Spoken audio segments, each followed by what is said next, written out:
Welcome back to my YouTube channel. Make sure to like and subscribe to the channel for more interesting stories like these. Now, let's get into today's story video. My 28 female, fiancé, 31 male, told me he slept with his sister. Alright, so here's a little background information. My fiancé and I are at a wonderful place in our relationship. He is a superb guy who is attractive, sensitive, terrific, and hilarious in addition to being wonderful. 3 months ago, he proposed to me, making me feel like the happiest girl on the face of the earth. I couldn't have asked for a better proposal than what I received. I had the impression that I knew all there was to know about him until lately. His challenging connection with his family has always been open and honest with me, and I appreciate him for his honesty and openness. As far as I'm aware, he and his elder sister, 33F, aren't really close and don't speak much with one another. She was the first person I'd ever met, and I'd already been in a relationship with my now fiancé for 4 years at the time of our meeting. We even reside near to one another, just a few hundred miles apart yet in same state, as a matter of fact. The reason for his reluctance to pay her a visit, I had always assumed, was due to the fact that they were never particularly close in their relationship. When he was 10, his parents split, and she moved in with her father while he remained with his mother.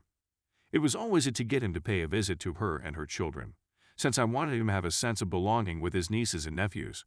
However, he always managed to come up with an excuse not to go. I'd had enough and made the decision to give up trying. So that there would be no misunderstandings, I inquired of him last week, when I was working on our save the dates, and asked for any addresses he had for his family members, including his sister. It was at this point that I saw him stiffening up, and he went on to say, "She's not coming to the wedding." I was surprised.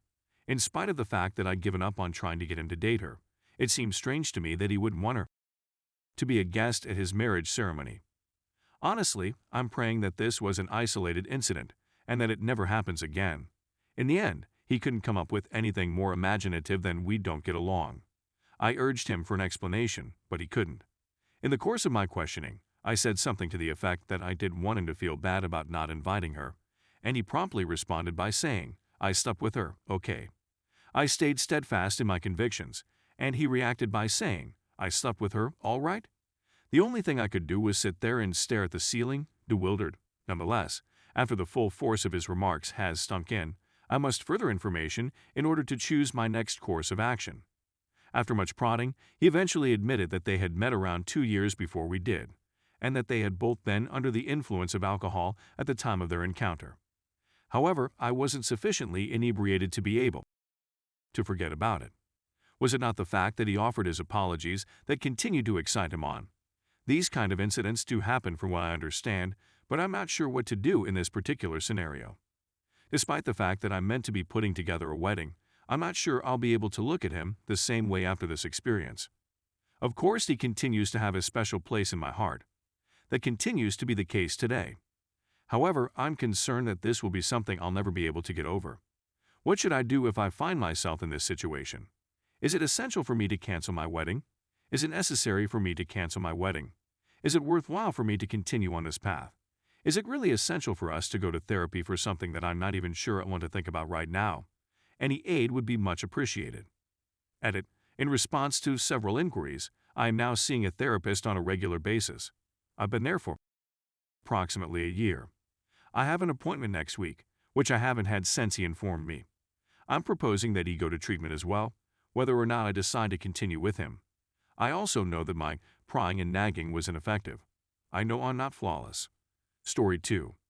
When does the healing begin? Lost love. Because there is so much to say, this will turn into a Bible, but I'll make every attempt to keep it as short as possible to avoid being overwhelming. In spite of the fact that I'm now in therapy and don't think I have much to say, I feel the need to vent. Any and all advice and responses are much welcomed, as I'm actually hurting. I apologize for the disarray of this message. For 8 years, we went through the normal ups and downs of every relationship, but nothing major ever happened between us. We simply clicked and rocked each other's worlds, eventually becoming best friends and then officially married, with family on both sides supporting and loving us. It was almost picturesque, if you know what I mean. A lot of things were on my mind. I had plans for a marriage and children, and we were all on the same page about everything. I was over heels in love with her at the time. Things seemed to be looking up when we got the tragic news that her mother was dying of cancer. I took it upon myself to seek her father for his approval to marry her, as we tried to come to terms with the news. I was granted his blessing very immediately after I approached him about it. I had a good relationship with her father, and the rest of the family did as well. I had a strategy in place and had said that I would wait until after coping with the dread of what was to come before popping the question. My life was shattered within a week after her mother's death. My closest friend, lover, and soon-to-be wife had cheated on me and married a coworker, and my whole family had just abandoned me without a second thought. The woman approached me and informed me that I had done nothing wrong and that it was not my fault. As a caring husband, I was there for her when she needed me and did everything a loving guy would do, so I have no idea what she is talking about. When I got a text from her expressing remorse and apologizing for what she had done, I reacted angrily and blurted out the words. Despite the fact that I have continued to convey my concern, there has been no more contact. It is still possible to have an inexplicable and limitless amount of fury in me right now. The pain I'm feeling is unbearable, and I've never had such intense feelings in my life. When I think of what was, about how amazing that life was, I'm still in tears. My dreadful loathing for her and him leads me to want to kill her and him, and to wish such crimes on their heads, while I find myself lamenting her and sobbing for what was and what may have been. It's true that this is simply my wrath speaking, but I think that everyone deserves to feel joyful and loved, because these things are important and healthy, and they should be felt and offered in equal proportion to everyone who wants them. The words family conjure up images of wrath and misery in me, and I'm having trouble knowing what it means to be a family at this moment in time.